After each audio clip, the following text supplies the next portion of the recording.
Hello mga kapatid! Kamusta na kayo? Thank you Lord at tayo'y patuloy na nabubuhay pa para parangalan natin ang Lord sa lahat ng araw sa buhay nating ito mga kapatid. Ayun, ang pag-aralan natin ng mga kapatid ay yung pagtawag kay Haring Saul, si Saul. Ayun. 1 Samuel 8 verse 1. Nang matanda na si Samuel, ginawa niyang mga hukom ng Israel ang kanyang mga anak na lalaki. Ang panganay niya ay si Joel at ang pangalawa ay si Abias. Sila ay nagsilbing hukom sa Beersheba. Ngunit hindi sila sumunod sa halimbawa ng kanilang ama na naging gahaman sila sa salapi.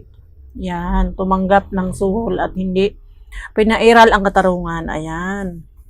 Ayan, pagka tayong mga tao ay maging gahaman na sa salapi at laging gusto ay may suhol, ay talagang mapahamak tayo. Kaya ayun. Dahil dito, ang pinuno ng Israel ay sama-samang nagsadya kay Samuel sa Rama at kanilang sinabi, matanda na po kayo, ang mga anak naman ninyo ay hindi sumusunod sa inyong mga yapak, kaya pipili ninyo kami ng isang haring mamumuno sa amin tulad ng ibang mga bansa. Nalungkot si Samuel dahil sa kahilingan ng mga tao, kaya nanalangin siya kay Yahweh. Praise God. Hallelujah. Thank you, Jesus. Sinabi naman sa kanya ni Yahweh, sundin mong lahat ang sinasabi nila sapagkat hindi ikaw kundi ako ang itinakwil nila bilang hari. Hallelujah. Ang mga kwentong ito ay may matutunan tayo dito mga kapatid, kaya dito tayo dinala ng ating pag-aralan sa araw na ito at tayo nga ay may matutunan dito. Hallelujah. Verse 8. Ang ginawa nila sa iyo ngayon ay ginagawa na nila sa akin mula pa nang ilabas ko sila sa Ehipto. Noon pa'y tumalikod na sila sa akin at naglingkod sa mga Diyos-Diyosan. Hallelujah. Ayun, ang mga ninuno natin na tinulungan ng Panginoon. Pagkatapos, maglilingkod sila sa Diyos-Diyosan. Praise God. Kaya dito ay may matutunan tayong mga kapatid dahil alam natin na ang dapat lang natin paglingkuran ay si Yahweh, ang Diyos na buhay at makapangyarihan sa lahat. Hallelujah. Na siya nagbigay sa atin lahat ng buhay sa daigdig na ito, ng lahat ng bagay para tayo may mga ikabubuhay sa araw-araw. Praise God. Kaya dapat si Yahweh lang ng makapangyarihan sa lahat ng ating susundin at ang ating pakikinggan. Hallelujah. Verse 9. At siya lang rin maghari sa atin mga kapatid. Sundin mo sila, sabi ng Panginoon. Ayan, pinagbigyan sila ni Yahweh doon sa kanilang kahilingan. Hallelujah. Sundin mo sila, ngunit bigyan mo sila ng babala at ipaliwanag mo sa kanila kung ano ang gagawin ng hari na nais nilang mamahala sa kanila. Praise God. Hallelujah. Sinabi niya, bigyan daw sila ng babala. Thank you, Jesus. Ayun, verse 19. Hindi pinansin ng mga Israelita ang mga sinabi ni Samuel sa halip. Sinabi nila, basta, gusto naming magkaroon ng hari. Tingnan mo, yung mga tao titigas ang ulo, aray. Ayan, diretso natin hanggang 22. Upang kami maging katulad, ayan, gusto maging katulad ng ibang bansa at upang ang aming hari ang siyang mamahala at manguna sa amin at sa ligmaan na bansa. Aming mga kaaway, praise God, ay katampi na nga nila si Lord, laban silang makaaway.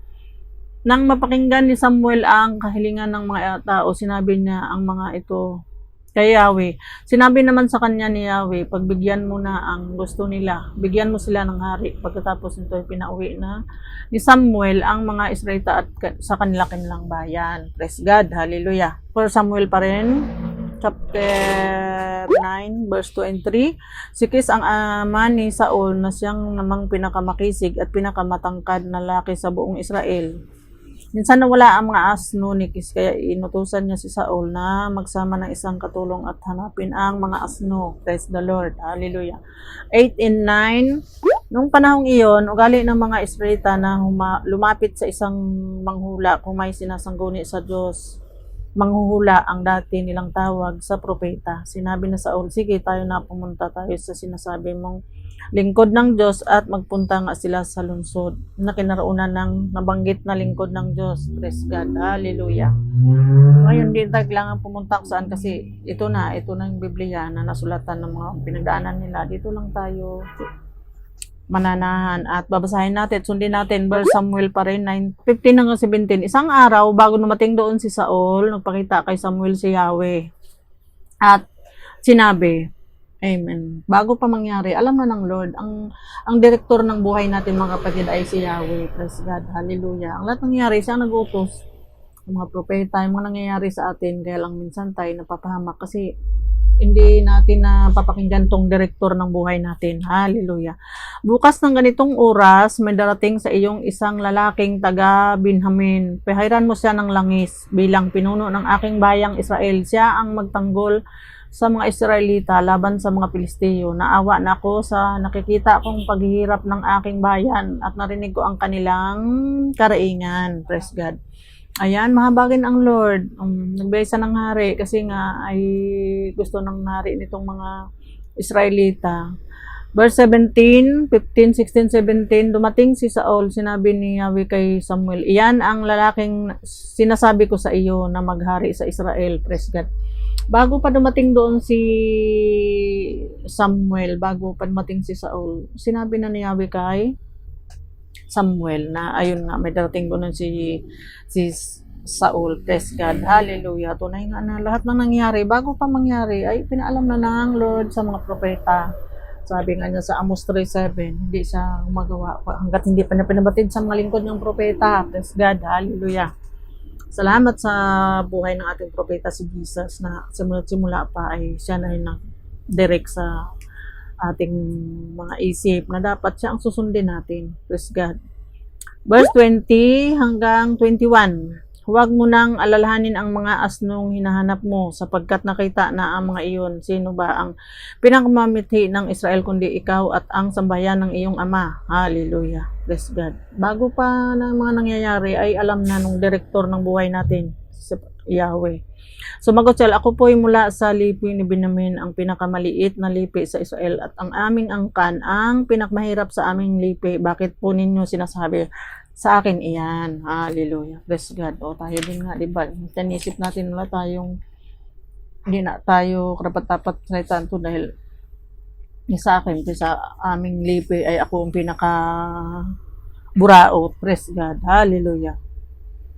Verse 27, 1 Samuel chapter 9 pa rin, nang labas na sila ng lungsod, sinabi ni Samuel, paunahin mo na ang katulong mo at mag-usap tayo sandali. Sabihin ko sa iyo ang ipinasabi ng Diyos. Praise God. Ayun yung katulong na doon sa chapter 9, 2 and 3, kasama yung Saul na pinangon. First King pa din, chapter 10 verse 4 hanggang 9. Batiin kanila at ibigay sa iyo ang dalawa sa dala nilang tinapay. Kapag inalok ka, tanggapin mo.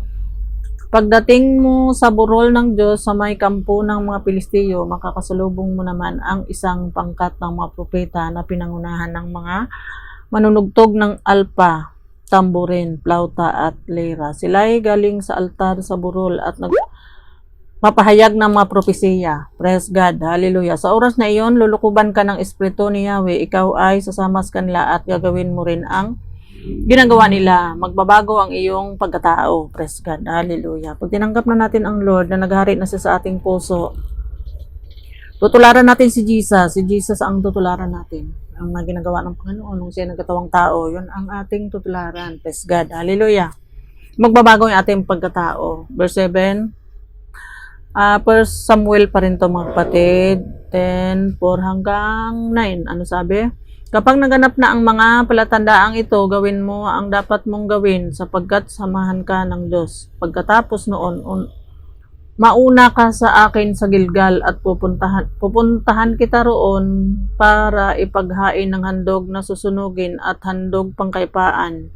Hintayin mo ako roon ng 7 araw at sasabihin ko sa iyo ang dapat mong gawin. Ayan, kailangan kung ano sinasabi ng Lord, ayun ang dapat natin gawin at pakinggan kasi kaya nagkasala dito si Saul gawa nga nitong hindi niya pinakinggan to. Ayun. Verse 9, nang maghiwalay sila si Samuel, si Saul ay binigyan ng Diyos ng bagong katauhan at ng araw ring iyon naganap ang lahat ng sinabi sa kanya ni Samuel. Praise God. Ayun, naganap lahat ng sinabi ni Samuel kay Saul. Praise God. Kay Saul. Ayun. Chapter 12, First Samuel pa din. Verse 1, sinabi ni Samuel sa sambayang Israel, ngayon nasunod ko na ang gusto ninyo, nabigyan ko na kayo ng hari. Hallelujah. Praise God. Isipin mo yun. Verse 13, ano sabi? Narito ngayon ang haring hiningi ninyo. Binigay ko na sa inyo. Nasa inyo ni Yahweh. Ayun, kahit labag sa alam niya, binigay pa rin niya. Verse 16, ngayon, tingnan ninyo ang kabablaghang gagawin ni Yahweh. Ngayon ay anihan ng trigo. Idadalangin ko sa kanya na kumulog at umulan para makita ninyo kung gaano kalaki ang pagkasalang ginawa ninyo kay Yahweh nang humingi kayo ng hari. Ayan. Dapat kasi si Yahweh ang maghahari, hindi kailangan pagharian pa ng tao. Hallelujah. Hanggang sa panahon ito, mga kapatid, kailangan ang Lord maghari sa atin. Huwag tayong, ang ating sarili ang maghari sa ating sarili. Kasi hindi naman natin pag-aari ang ating sarili. Praise God. Hallelujah. Verse 18, nanalangin nga si Samuel noong noon din kumulog at umulan. Silang lahat ay napuno ng matinding takot kay Yahweh at kay Samuel. Praise God. Ay malaking kasalanan yung paghingi nila ng hari. At sa panahon ito, mga kapatid, malaking kasalanan na hindi si Yahweh ang sa puso natin. Pag pinagharian tayo ng kung ano man yan, bisyo, kasakiman, o pag-ibig sa kung anong bagay, malaking kasalanan yung mapapahamak tayo. Kaya kailangan ang Diyos una sa lahat ang maghari sa puso natin. Yung verse 19, praise God. Sinabi na kay Samuel, ipanalangin mo kay Yahweh na huwag kaming dahil sa paghingi namin ng hari. Malaking kasalanan ang nagdag namin sa marami na naming pagkakasala. Praise the Lord. At wala ngang matuwid, ilat ay makasalanan. Huwag kayong matakot, sabi ni Samuel, kahit malaki ang pagkakasala ninyo kay Yahweh, huwag kayong lalayo sa Kanya. Ang kailangan ay paglingkuran ninyo siya ng buong puso. Huwag ninyo siyang tatalikuran. Hallelujah. Kailangan paulit-ulitan ng kasala, ay magbalik loob tayo at humingi ng tawad kasi buhay pa naman tayo. Huwag naman tayo natin na nautas na, wala nang pag-asa yun, wala nang kabuluhan pagtapos na. Praise God. 21, lumayo kayo sa mga Diyos-Diyosan, hindi kayo mailigtas ni matulungan ng mga iyan sapagkat hindi sila tunay na Diyos. Ayan. Lumayo tayo sa kung ano-anong bisyo yung mga sarili natin. Ay layuan natin yung ating sarili ba na hindi tayo yung sarili natin sinusunod, yung pagiging Diyos-Diyosan na natin sa ating sarili. Hindi tayo mga Ehipsyo. Kailangan maklayaan tayo sa pagiging Ehipsyo na yung naghari sa kanilang sarili ay sila. Praise God. Ayon, verse 22, hindi kayo mapababayaan ni Yahweh sapagkat iyon ang kanyang pangako sa inyo. Pinili niya bilang kanyang bayan.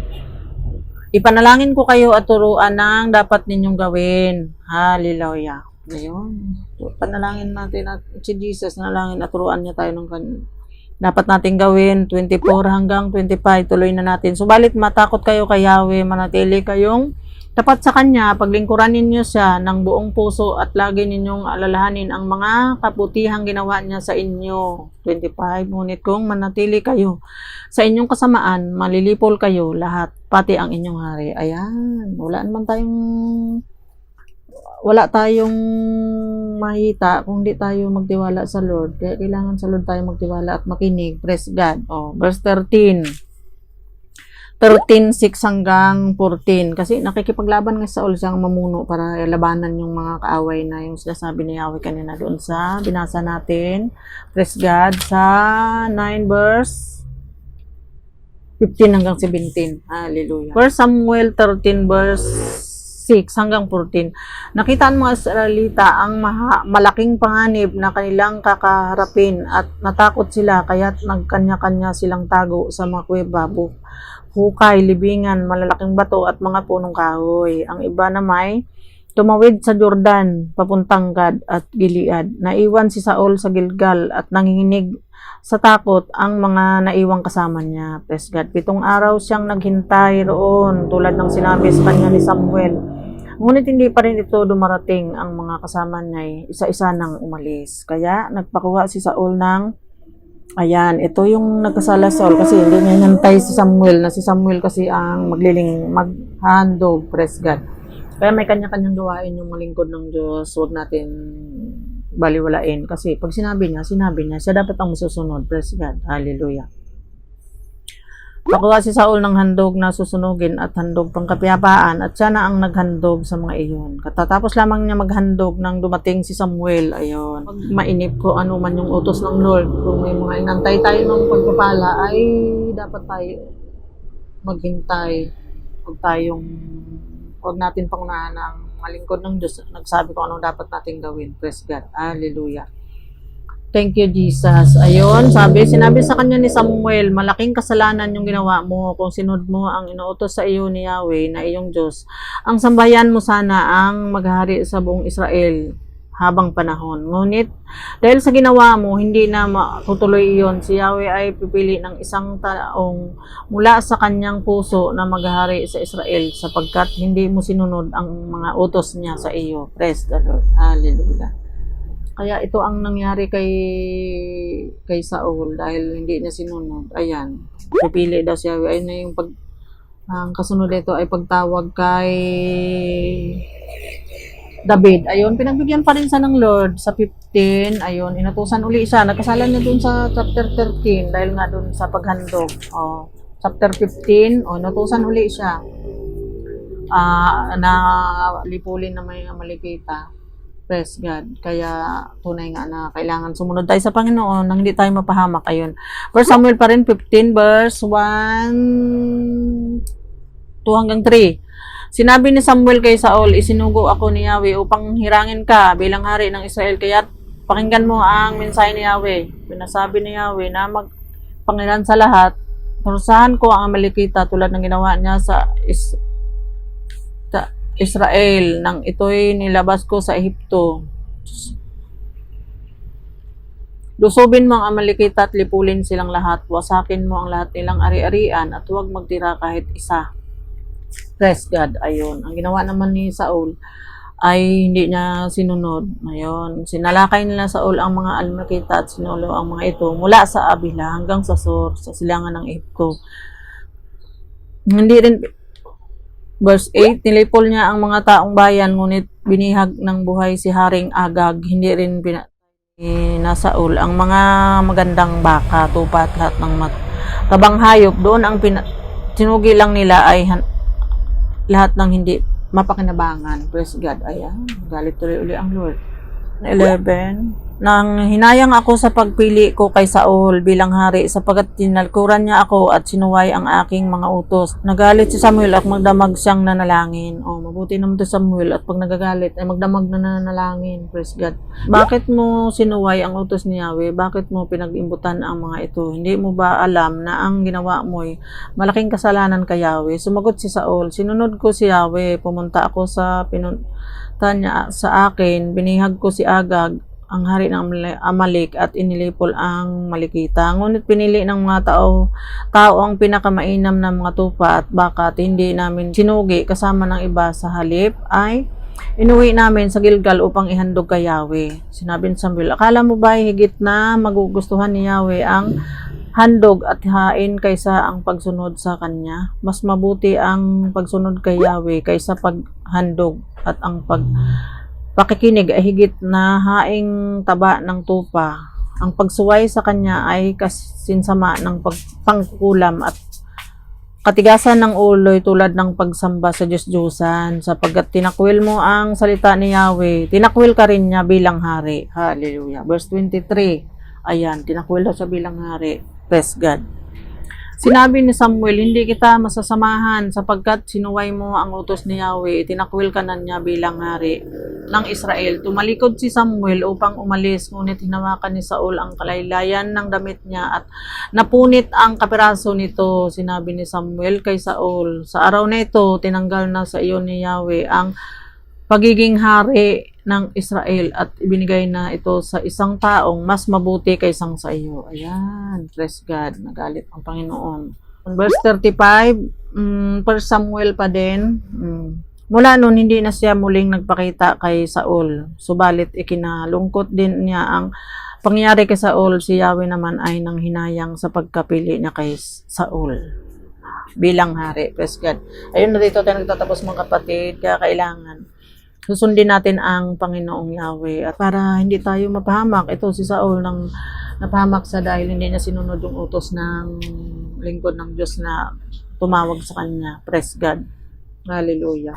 Kaya salamat sa Panginoon dito sa mga binasa natin. Naway may matutunan tayo mga kapatid. Sumunod tayo sa Panginoon para hindi tayo mapahamak. At dapat ang Lord lang maghari sa atin. Praise God. Siya ang nakakaalam ng ang ating sasapitin pag hindi tayo nakasunod. Praise the Lord. Ang Diyos ang ating pakikinggan.